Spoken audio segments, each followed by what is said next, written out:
Hello and welcome to this live cast by the Urban Cycling Institute. And today we're talking about Chapter 4 of the Crow Manual, all about the different ways we can make cycling infrastructure better. And today I have with us today Lennart Nout, who is international consultant at Mobicon. Hello, Lennart. How are you doing? Good. Thank you, George. Nice to be here. Thanks for having me. Excellent. Very good to be here with you today. And today we're going to cover quite a few topics. We're going to cover obviously Chapter 4 of the Crow Manual, but first we're going to jump to Lennart's blog post about how to design streets from outside in. Before we get into that, we are going to actually ask you, the audience, for some participation. And today's participation will be on a Mentimeter poll. So if you grab your phones and get ready for this, we're going to start with asking, what city are you participating from? Okay, and the code is 298502 on Mentimeter. So grab your phone. We're going to give you a chance to do that. Meanwhile, Lennart and I, we're going to jump over to the blog post that he wrote how long ago did you write this, Lennart? I think it was in February, late February. Excellent. So the blog post is about designing streets from the outside in, and you write here in the introduction, quote, when it comes to making choices in street design, the first question many traffic engineers ask is, what is the AADT on the street? In normal English, how many cars drive down the street on an average day? While this is a logical question, since the number of vehicles traveling in a space greatly influences the look and feel of a street, it clearly displays the values underpinning modern street design. So Lennart, you clearly had a beef with how traditional traffic engineering is done, and you call yourself a plan engineer. How does this blog post fit into that whole discussion out in this crazy world we have? That is a good question. There's a lot to unpack in this question, but I'll try and keep it a little bit short. I think the dominance of the car in our streets and in our street design, it's a choice, right? It's something that we've gotten used to, and now we accept it as a given. The number of streets we have, or number of cars we have in the street, but it is a choice. You can choose to shut down any street for cars if you really wanted to, but we choose not to. So with that being said, what we're saying is when the first question we ask is, how many cars are we designing for? It's saying, one, we acknowledge the status quo. We want to keep it that way, and we want to accommodate that at a certain level of service, which means that we want to keep those cars moving at a certain speed. And my argument, or the reason I chose to write this blog post, is that I think that the premise is not the right starting point and not the right premise for designing our streets, because your streets shouldn't be all about cars or how you design to accommodate a certain level of car traffic at a certain level of service, but the first role of the street is for the adjacent land use, and that's something we often forget. So that's where my initial frustration came from, and then I had a long, several year long think about this, and decided that it should be outside in instead of inside out. It's not a new concept, I think, necessarily, but I think it frames your thinking quite nicely. Wow! And could you take us through the few steps that you have here for this idea of designing from the outside in? So you start with a sidewalk. What is this about? I think the first step is really acknowledging that all space is in principle pedestrian space. All space in our cities is for humans, and of course there's other needs that we have to accommodate. For example, if we make all the streets pedestrian streets, the city wouldn't work, and I don't advocate for that at all. But by acknowledging that all space is pedestrian space to start with, I think you really reframe the discussion about instead of saying, how many cars do we need to accommodate? You start about what's the minimum we can get away with to keep our city functional and livable and sustainable. And that's a very different frame of mind, and will probably annoy some conservative traffic engineers out there. But that really changes the way you think about safety as well, because if you say, okay, all space is pedestrian space in principle, but we need to accommodate some other modes, then the question becomes, how can we accommodate those safely without messing or endangering those pedestrians in their space? And that's a very different discussion again from now we have we can't add a zebra crossing or a pedestrian crossing because there's not enough pedestrians crossing. Well, that's a discussion you wouldn't have by flipping the space on its head and saying it's pedestrian space. Wow. And yeah, in the next steps of the post, I think it becomes clear that the trade-offs are very different if you start with the acknowledgement that cars are guests in principle. So let's go to the next section of the post here, and you write about mixing in two or three wheeled vehicles into, right, which is step three, allowing for cars. So Yeah. as opposed to normally when we design from inside out, which is starting with, here's 4 lanes of traffic. How do we squeeze this in? You're actually saying that the cars should be in there. You mentioned this term as guests, as perhaps this residual value, whereas the street must first be able to accommodate the pedestrian and the bicycle flow, correct? Yeah, exactly. Yeah, and I think that flipping that discussion is really valuable, because you can mix up bikes and pedestrians to a certain level, and you can mix cars and pedestrians to a certain level and a certain speed even. But then it becomes, how much of a compromise do you want to give for safety? If you want to accommodate more cars than those 5 a day that you could safely accommodate at 10 kilometers an hour, if we want to have 10,000 cars a day at 50 kilometers an hour, that's a lot of compromise for safety. And are we still willing to put our pedestrians and our cyclists in the same space as that? And then the answer is no. So then the question of adding protected bike lanes or even a footpath is not a discussion. You're not carving out space from people that drive cars. Instead, the cars are carving out space from the people that are walking. And to make sure that we can accommodate those levels of driving, we need to keep all the other people safer. Like, we need more space for them to stay safe. And that's a different approach. We'll talk a bit about this idea of sacrifice in a moment, but first I want to get to our Menti respondents here. I put up this poll because I thought it'd be interesting to see who's from where, especially because we operate on different time zones, right, on this planet. And we see here, I'm trying to get like to the America time zone, which is, would be 6 hours behind the Netherlands. So we got as far east as Toronto. Anything on the West Coast here today? It's a bit early on the West Coast, I think, still. Oh yeah, a bit early. And then, but we have in Turkey, or is it like 8 p.m. now? So as expected, no one in the middle of the night from New Zealand or anywhere like that. So that's good. I'm glad we're having a diverse and international audience. And as you know, Mobicon does do work internationally. And if you go to mobicon.com, it's their English international website. Can you tell us a bit about the work that Mobicon does? Yeah. So we're a sustainable mobility consultancy. So basically all the work we do is around sustainable mobility. That can be walking, cycling, but also public transport, and all the things that make that possible. So yes, it includes car networks, for example, the circulation plans.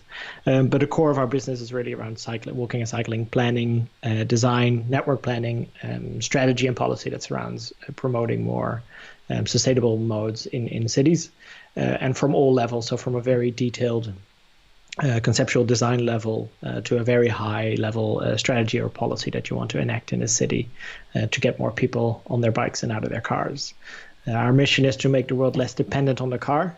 So not to say we're anti-car, but if you are in a car-dependent place, that's never a good place to be. We want to make sure that people always have options. Okay, well, thanks for that. And we're going to move onwards to our next slide here before we get back to the discussion on sacrifice. And this is for the audience. Which of the 5 factors would you like to focus on our discussion today? And these are just the main factors taken from the Crow Manual: cohesion, directness, safety, attractiveness, and comfort. So enter that into Menti. We'll come back to this in a bit. But for now, as promised, let's get back to this idea: sacrificing space for a level of service, right? And could you talk a bit about what exactly we're trading off in terms of sacrificing space?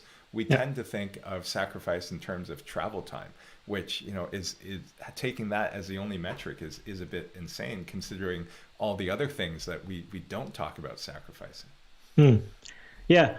So the common choice, well, in street design, you should always make a very conscious decision about what kind of speed you're designing for. And for any of the US listeners, the 85th percentile speed might ring a familiar bell, but that is insane. Just to see design a road, then see how fast people travel, and take the 85th percentile of that speed and set that as the speed limit, I think is completely backwards. And that's something that's slowly getting fixed in some states, I think. So that's good. But every time we make a choice to allow for anything over 10 or 5 miles per hour or 10 kilometers per hour, it means you're sacrificing a little bit of safety. And for bikes, that risk is pretty low, because the number of crashes between bikes and pedestrians is very low, and the number of injuries from that is even lower. But for cars, that gets really it becomes a real issue. And any Vision Zero city, this is one of the key factors, I think, in Vision Zero. It means that if you allow for higher speeds, you are sacrificing safety, and you're going to need more space to keep the vulnerable modes safe. And that's just that acknowledgement that, yes, we are willing to sacrifice a little bit of safety to get people to drive faster through this street. In some cases, that's a really easy choice. For example, on freeways or motorways, then you don't even have any mixing, or you shouldn't have. I've seen some bad examples of that, but in theory, you don't have any mixing there. But even on a residential street, choosing not to put in a 20 mile per hour speed limit or lower means that you are sacrificing a level of safety for additional potential vehicle speed that's not even realistic or necessary or required. So that's just putting that front line in the front line when designing a street, and getting politicians and designers to acknowledge, yes, I'm willing to sacrifice potential human suffering for people to drive 30 miles instead of 20. That's a different attitude than saying, oh yeah, but the default speed limit is 30 or 35, so we'll stick to that. Yeah, and it's weird if we think about, applying the conventional traffic logic, right, of weighing deaths, the value of statistical value of human life, versus travel time savings. It would be insane to do anything close to this in the airline industry, for example, right? Mental. And Nobody would fly. It would be mental. It would be a huge outrage, right? And we can see from when the new Boeing 737s were grounded, right? It was two crashes, it was two horrible crashes, but immediate like that, all the planes there, the entire fleet has been grounded for years. The 787 as well. So in that industry, we really see that pilot error, whether it's pilot error, whether it's a mechanical failure, anything on that whole line of design. It gets scrutinized, and the principle of what Vision Zero is trying to get at is really applied there. Yeah, exactly. And that's safe systems engineering, right? Yeah. That is the definition of safe systems engineering. And when I hear transport agencies or governments talk about safe systems, I don't think they realize that is a proper Vision Zero means that kind of approach, like an airline type of approach to safety, where you really dissect all of your reports and your potential crashes, and you think like, okay, what is the contributing factors here? And sometimes we see that in play in the Netherlands, where it works quite well. If there was fairly recently a right turn hook from a truck that hit a cyclist, and the cyclist passed away. So there was a pretty horrendous crash in the middle of The Hague. But next week there was an analysis done on why that happened, and 2 weeks later, right turns for trucks were banned, and they reconstructed a little island to stop any bigger vehicles to turn right. So that kind of risk minimization and immediate response to anything that goes wrong is something we're really lacking in a lot of cities and countries, I think. Right, and that erring on the side of caution, right? We don't wait for the investigation to be over to implement a measure that we know would work, but we implement the measure first, and then whatever the investigation is, we can always go back to the normal. We know. Every traffic engineer knows what's at stake. They know the risk of fatality at a crash with 30 or 35 miles or 50 kilometers an hour is 4 times higher than at 20. We all know there's not an unknown sign. They're like, what's going to happen here? No, it's 100% clear. So that's sometimes baffling. So it's up to us to keep the discourse going, at least. Keep the pressure on. So here I just wanted to go through these different factors. It's interesting here. Like attractiveness is the central theme of my research. But as I suspected, it's rather difficult to talk about in quantitative terms. I guess today we'll keep attractiveness out of our conversation, but we'll focus What? on what, shall we? There's only 4 people want to see it. Oh, yeah, but they don't know. They don't know yet. We have to They don't know push yet. this. Yeah, we'll tell them first, and then come back to this question and see if they want to change it. Okay, but anyway, so here's we heard from you. I guess we'll just go through this in order. We'll try and dedicate more time to cohesion, safety, and if you have any particular questions, we'll move the rest of this onto the chat function, the live chat function on YouTube. So that's it for the Mentimeter, and we'll especially, we talked a bit about safety right now in the conceptual overview, but we'll try and link that more towards cycling infrastructure when we get to the manual.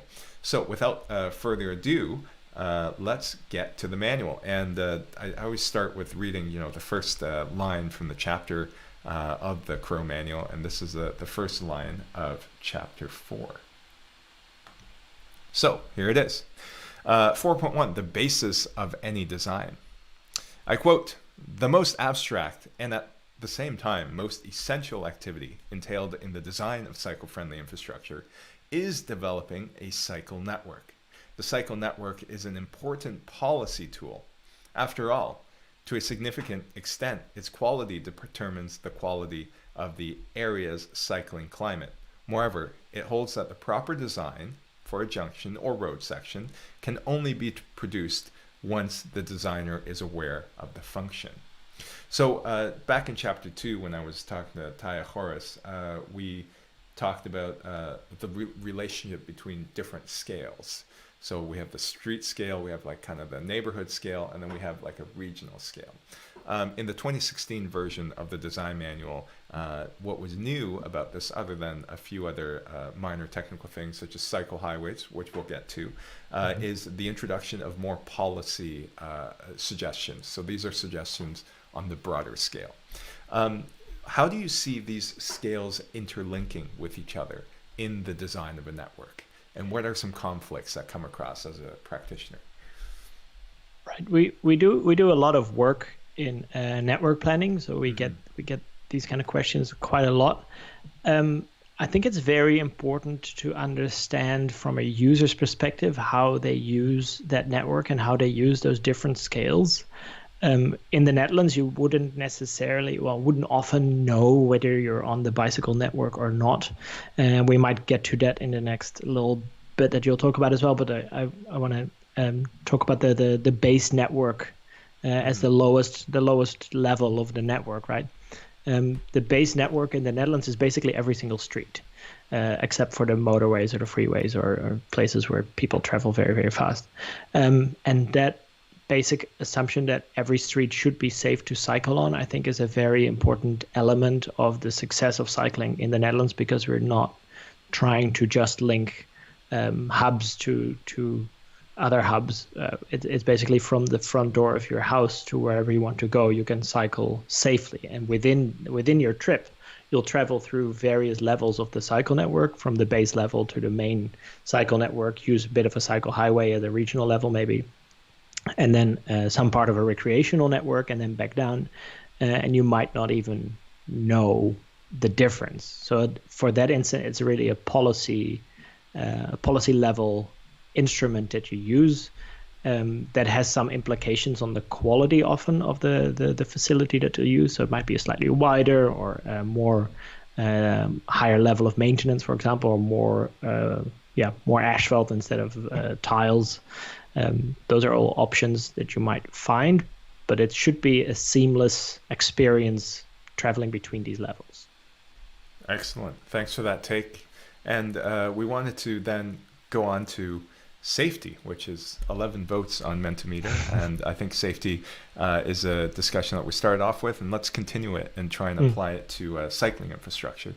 And here safety is reduced to road safety, and then I think maybe in this chapter, but definitely later in chapters 6 and 7, also about social safety.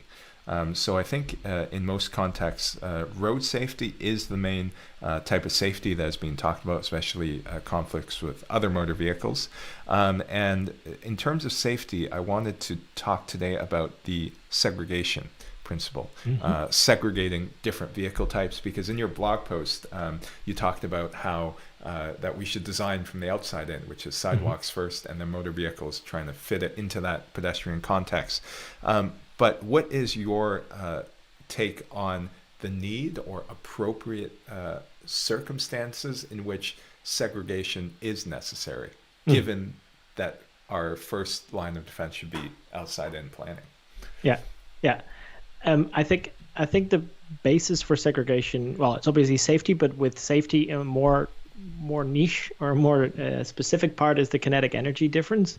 Is a little bit technical, but it basically comes down to a vehicle that's heavier and travels faster colliding with a vehicle that's slower and lighter.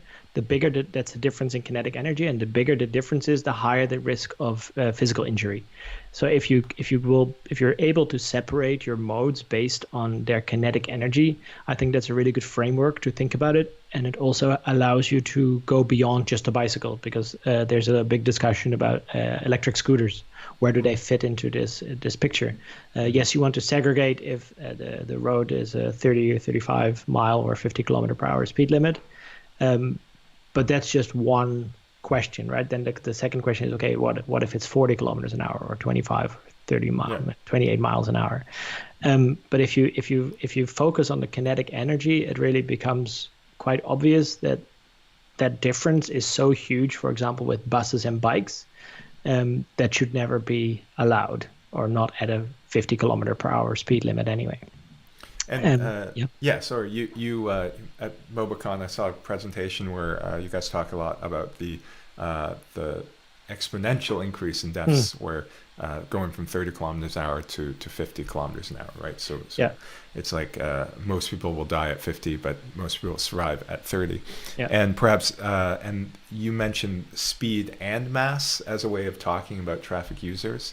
Yeah. An additional thing that popped in my head based on those two concepts is that energy is like the square of speed, or something like that. So if you have, a big mass with big speed, and that energy is a square of those two things, then if you have a truck barreling down on basically anything, and it's going really fast, then 2 times the speed means 4 times the energy, means like basically destruction in anything that gets in its way. So let's talk about, I'll read this out because we do an audio version of this at some point, but let's talk about this paragraph here. So, quote, ensuring uniform traffic situations. At a network level, uniformity in traffic situation can primarily be fostered by using characteristic solutions for each road type. In principle, then, cyclists do not have a right-of-way when riding on roundabouts in built-up areas, and do not have a right-of-way when riding on roundabouts outside of built areas. So I know this question of roundabouts have really caused confusion, both like in the international community, where they're just getting used to roundabouts in North America, but also within the Dutch discussion itself, right? So this idea of what constitutes outside built area, what constitutes within a city, and whether this whole thing, this like division, really makes sense. Could you talk about this in terms of the speed and mass, equation, or anything else that comes to your mind that's relevant for the roundabout discussion? Yeah. So how much time have you got? This is a huge debate. It's a huge debate. The debate officially is settled in the Netherlands. The ministry recently released another set of guidance that said, yes, all roundabouts within the urban area, bicycles have right of way. All roundabouts outside the urban area, bicycles do not. There's most cities comply with that now. There's a few cities that are going, or municipalities that are going through the changes. But it is a tricky topic because, yes, sure. Well, based on research from the early 2000s or the late 90s, the safety risk is higher if you have bicycles in priority. But of course, that there's a balance to be struck there. It's a bit of a sacrifice for safety versus flow, in this case for bicycles as well. If you make the bike unattractive by making bikes stop at every single roundabout, which is it adds a lot of time and nuisance to people's bike trips, and the car becomes way more attractive. Obviously, fewer people will ride bikes. So on a public health kind of level, you lose out. When maybe on an individual level of a user of that roundabout, you might gain some safety, but not health benefits necessarily. So there's a lot of factors to this equation that are difficult to put into a short video for today, but that we do go into in our roundabouts. But in this sense, I think a lot of misconceptions around roundabouts are misunderstandings of how they operate, because roundabouts are way safer than signalized intersections if designed well, especially because the key thing with Dutch roundabouts is they're incredibly slow. They cater for large vehicles, but their operating speed is really, really slow, like 15, 18 miles an hour, 20, 25 kilometers an hour at the conflict points. And that's crucial. That comes back to the kinetic energy story, right? Yeah.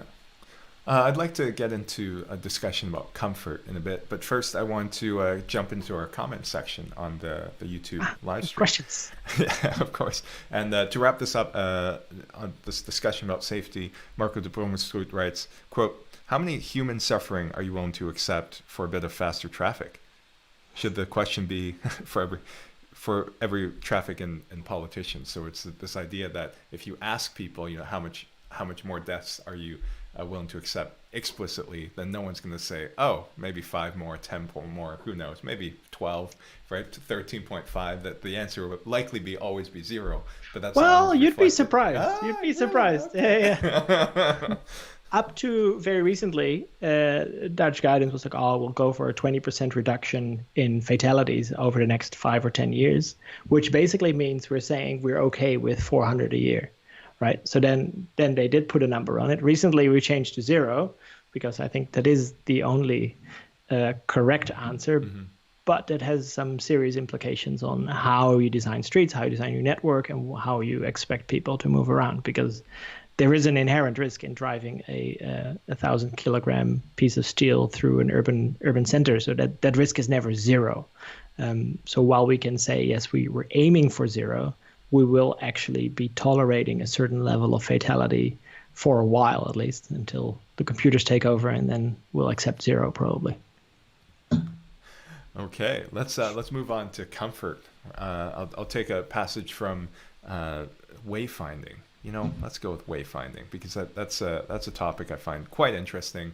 And until you spend some time away from the Netherlands, you don't realize like how immersed you are with this network of signs and stuff. Yeah. So optimizing wayfinding. Quote, "Cyclists need to be able to find their way around, of course. On the network level, it is relevant for cities, towns, villages, districts, facilities, and amenities to be included in a system of signage, including for cyclists.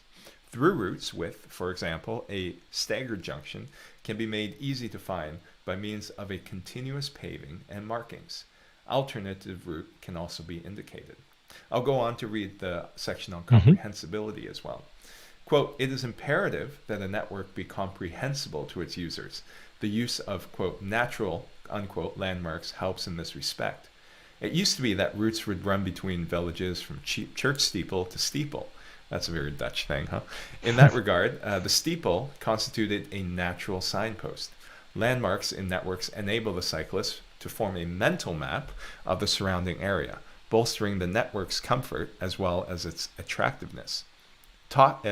Taking the other main requirements into consideration, a designer can endeavor to plot a route in such a way that it passes recognizable, striking, and attractive urban design and landscape elements." So I know in terms of wayfinding, there's standardizations in terms of the way that the bike paths are colored red in the Netherlands, and also the wayfinding signage in terms of recreational signage in green, functional signage in red. Could you talk a bit about the relationship between signage and this idea of comprehensibility, of how like it's important to design routes that you instantly recognize where you're going, even though that even without the aid of signs? Signage is a last resort, right? I think signage is important, but signage is important if you are cycling in a place where you really don't know your way around. Most people navigate by Google Maps now, and I should be able to plot a course on Google Maps and then kind of naturally figure it out when I kind of know where I'm going. I shouldn't have to look at the signs at every junction or every intersection. So that's why I really like the passage about the paving being important, because your wayfinding is usually way more intuitive than just based on signage. And yes, the churches are a really nice feature to have, and that's the hardest part to change. And it shouldn't be the one thing that dictates your cycle network. But most people will recognize a place from certain landmarks, and they'll say, "Oh, turn left at the roundabout," or "Turn left after the supermarket." They won't say, "Oh, just look at the sign," and until you get to a sign that says Amsterdam, 35 kilometers, turn left here. That's not the way we navigate through our cities. Yeah, I think there's 5 different principles, but I think we'll leave the other 3. Unfortunately, Lennart. What about attractiveness? You want to do attractiveness? Yeah, I want to do attractiveness. Okay, let's do attractiveness, and then we'll move on to bicycle highways. So it'll be a nice, segue. So while I bring this up, is there something that you want to? What's your messaging on attractiveness? Because I feel like it's the least, it's the most amorphous of the 5, and it's the least well understood. So if you could tell me what's important about attractiveness, what are people missing about the experience of cycling? I'd love to hear for the audience, but also for myself in terms of what I can put in my PhD thesis on this. Yeah, I think attractiveness is incredibly important. For myself, as a N is 1, so I don't, sample size is very small. But I think a lot of people do this. That you choose the way you cycle through the city, not just based on what's the fastest. I have a lot of factors that I take into account. A lot of them are comfort. I live in Leiden, which is a lot of cobbled streets. There's a few sections in the middle that have such serious cobbles that my whole bike just falls apart if I ride over the top. So I will never do that. But I will also avoid the bigger streets and the streets without trees and the streets that don't have anything to look at. And I have a few ways to get to the supermarket. 2 parallel ones. One's a nice asphalt path, direct straight line to the supermarket. And yeah, nothing wrong with it. Nice street trees, not a lot of traffic, but it's an asphalt street, so it's a bit faster. Then one next to it is along a canal with beautiful old 16th, 17th century canal houses. Cobble streets, a bit annoying because I probably have to give way to a couple more people on the way, but I choose that street every single time. And why do I do that? It's because of attractiveness. Like the level of safety is probably similar. The directness is similar, a little bit of a detour for the canal side path. So most other factors are the same or worse, but because of attractiveness, I still choose that one. And my message for people planning a bike network would be to not just only focus on one route, but look at the parallel ones and see which one of those is maybe a little bit more attractive, and that might help you to build a better network. Thanks, Lennart. That's a thorough description. Put that straight into your PhD. Straight into the thesis. I want to respond to one comment who's asking about where to find the Crow manual. Now, Lennart and I were just discussed about how difficult it is to get it internationally, but I think there is a section on the website that they do have it in English. They do have a shopping cart. I think you can ship internationally now. Maybe not. I think they caught on. But it's in the link in the description below. So they only sell a paper copy. So if you want to get that, hop into the link on the description below. So let us move on to bicycle highways. Yes. So bicycle highways, and then we'll talk about bicycle train integration, and then that will be our wrap up. So bicycle highways. Bicycle highways is a type of infrastructure that seems to be, from my conversation, and I did research where I talked to practitioners, many of whom from the bicyclehighways.eu. They're a European Union funded project. So actually this EU project got together many cities who are trying to figure out what bicycle highways are and how they're designed, and did a series of training workshops, presentation, knowledge exchange days, and in the end they came up with a website. So they have a definition of bicycle highways, and what my discussion with these practitioners about was actually less about the functional aspects of bicycle highways, because that's really taken care of by funding instruments where Many countries say, okay, to get this pot of money for bicycle highway building, you need to have a 4-meter wide path, with a high quality standard, direct connection between two cities. You need to demonstrate, that there's traffic demand on this route and all the political loopholes to jump through. Mm-hmm. But what they noted to me is that attractiveness was a criteria that if you're a cyclist yourself or you bike through the routes, you know how important it is, but it's left out of these funding mechanisms.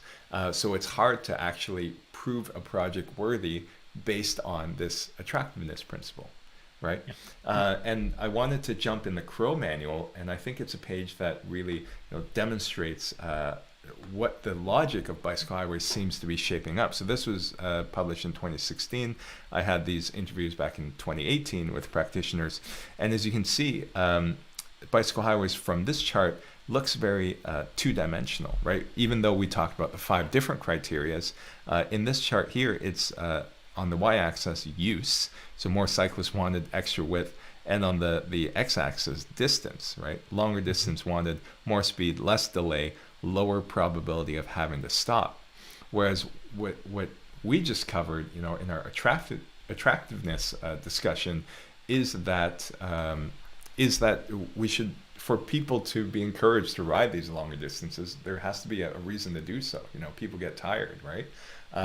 E-bikes help. But e-bikes, if you throw e-bikes into a very dangerous and perhaps uncomfortable atmosphere, they also don't get you very far. So for bicycle highway projects or these long distance projects, could you talk about the importance of attractiveness and also, in fact, wayfinding when you design these things? I think with bicycle highways, the attractiveness is very important, but it's probably a little bit different from my personal choice for choosing to ride along the canal than because that is the bicycle highway serves a specific customer that's quite happy to ride a long distance in a fairly straight line generally. A lot of cyclists in the Netherlands don't like that because there's a risk of a headwind, for example. But in an electric bike situation, you obviously don't have that problem. But there the attractiveness, I think, also comes from the idea of being taken seriously as a mode, and having a highway built for you with specific infrastructure, with a kind of if you've ridden through the Netherlands, there's a certain section in Delft which kind of feels like you're on a motorway intersection, a junction with like off ramps and on ramps, and it's kind of weird in 70s old school traffic engineering, but it's kind of cool, and it kind of makes you feel appreciated as a bike.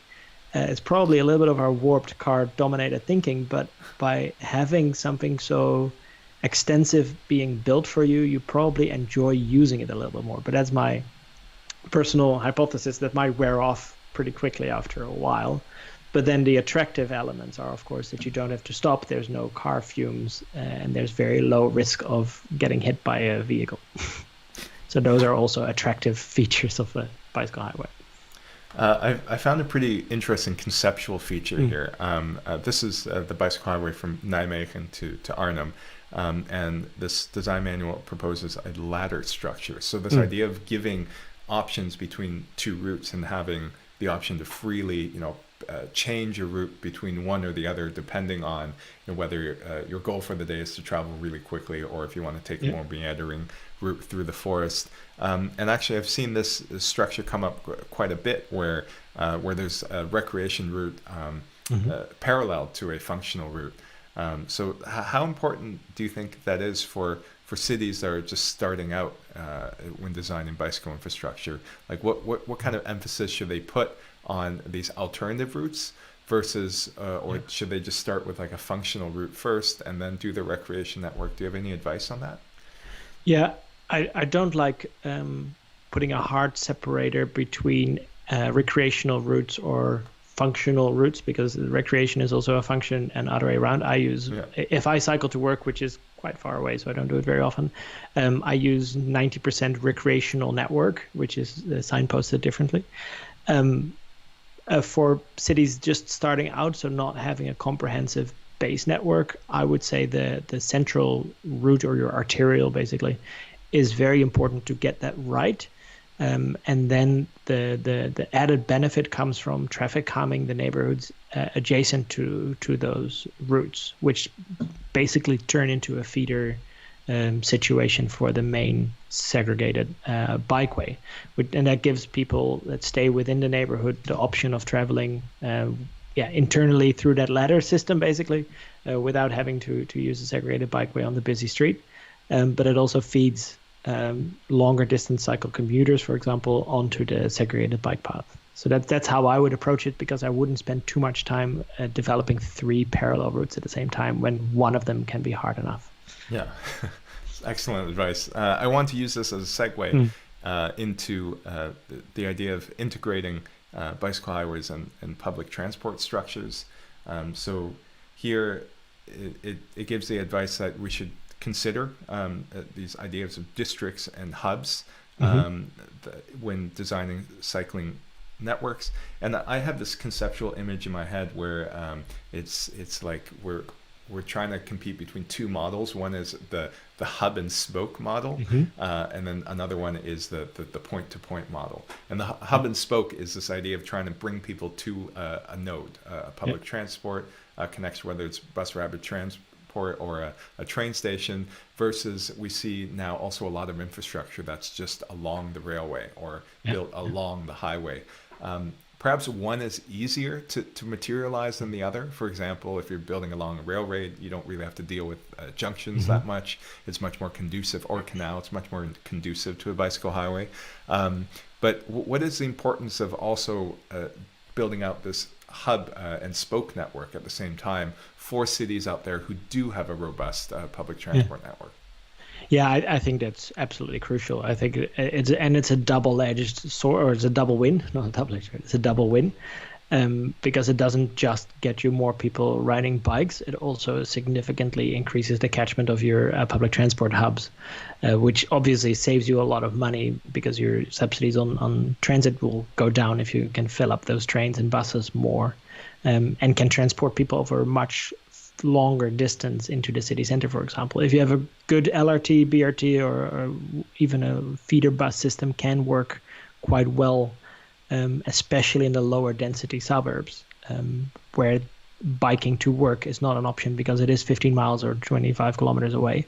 But feeding into a train is perfectly feasible because it's only 1 or 2 miles away. And that's, double win. I would put all my money on that if I was a low density city in North America. Have you worked with some of these cities? Could you give an example of somewhere where recent projects have worked? Because I think the Dutch context is a bit of a utopia for this, because the train network is so strong and it's flat. I mean, Switzerland has a good train network, but it's full of mountains, right? So, is there any cities that you've been able to successfully see this materialize? Successfully seeing it materialize, I think it's a little step away. Yeah. No, cat, you cannot come here now.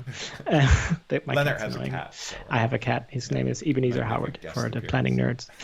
I think Ottawa is doing well, because Ottawa recently started their light rail operations, not entirely flawlessly yet, but it's getting better.